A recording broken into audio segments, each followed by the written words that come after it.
CNC run අය හදිස්සියට පරිස්සම්ම නැහැ. මුල් දවස් 10ට පොලිය ගන්නෙත් නැහැ.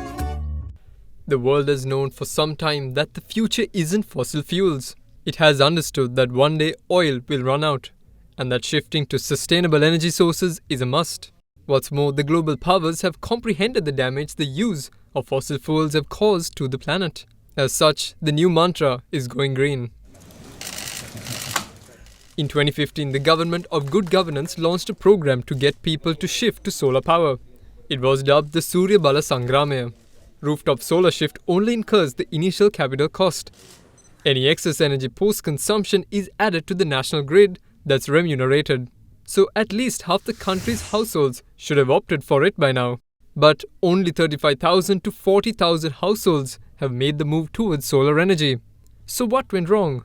There is a perception that solar energy is expensive. Yes, 15 years ago we were purchasing what price of $3, $4. But now the solar panels have come down to maybe 30 cents or 35 cents. So the prices have come down, the technology has improved, the reliability has improved. The failure rate of a solar panel is very low, somebody is worried. Hardly the solar panels will fail because they have a failure rate of less than 1%. Some people might think on a rainy day it might not work. No, even on a rainy day it will proportionally work. So because we are connected to the national grid, we will still have the contribution proportionally. The other issue is, which is on the rise, is people get a bit disheartened because the approval process by the utility can take up to 3 months. There are in some cases applications pending for 6 months also. I think those things have to be improved, otherwise people are not going to opt for renewable energy technologies. So I hear the Sustainability Authority is working on improving this process where you can get the connection within 4 weeks. If that happens, I would say we'll have an increase of 15 to 20% more, because now the process is cumbersome. Some people don't want to get into this.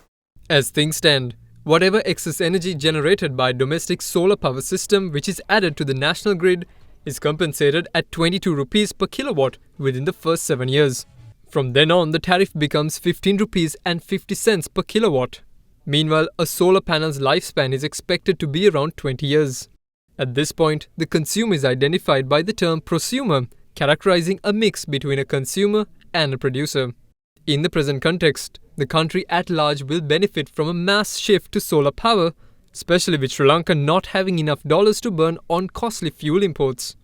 The first thing is, if you have an air conditioner or if you have 2 air conditioners or whatever, you don't have to worry about the monthly electricity bill because the solar takes care of that. And it's so reliable and predictable, at the end of the month you will know that your electricity bill is going to be near zero. That is a major advantage. The other one is electricity costs cannot go down because we are still dependent on fuel, which is imported. So that for the next 10-15 years, you are assured that you won't have an incremental cost and you have a device that will last for 15-20 years without a problem. As a nation, we know that we only pay for the cost of the device. So we don't have to pay for fuel or anything, which is again can be linked to the dollar, which is a scarce resource. So as a nation, we are saving foreign currency. Whatever the savings we have will remain within the country. The issue of us being dependent on coal or diesel does not arise in the case of solar energy. And because these systems work for 15-20 years, you don't have to worry about any blackouts or any issues or any unpredictable failures in the system. For a country like Sri Lanka, which is blessed with 5.5 peak sun hours, solar would be the way forward for renewable energy.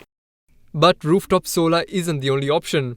There is also ground-mounted solar system spreading over bigger areas compared to the limited space on a rooftop, enabling more contributions to the national grid.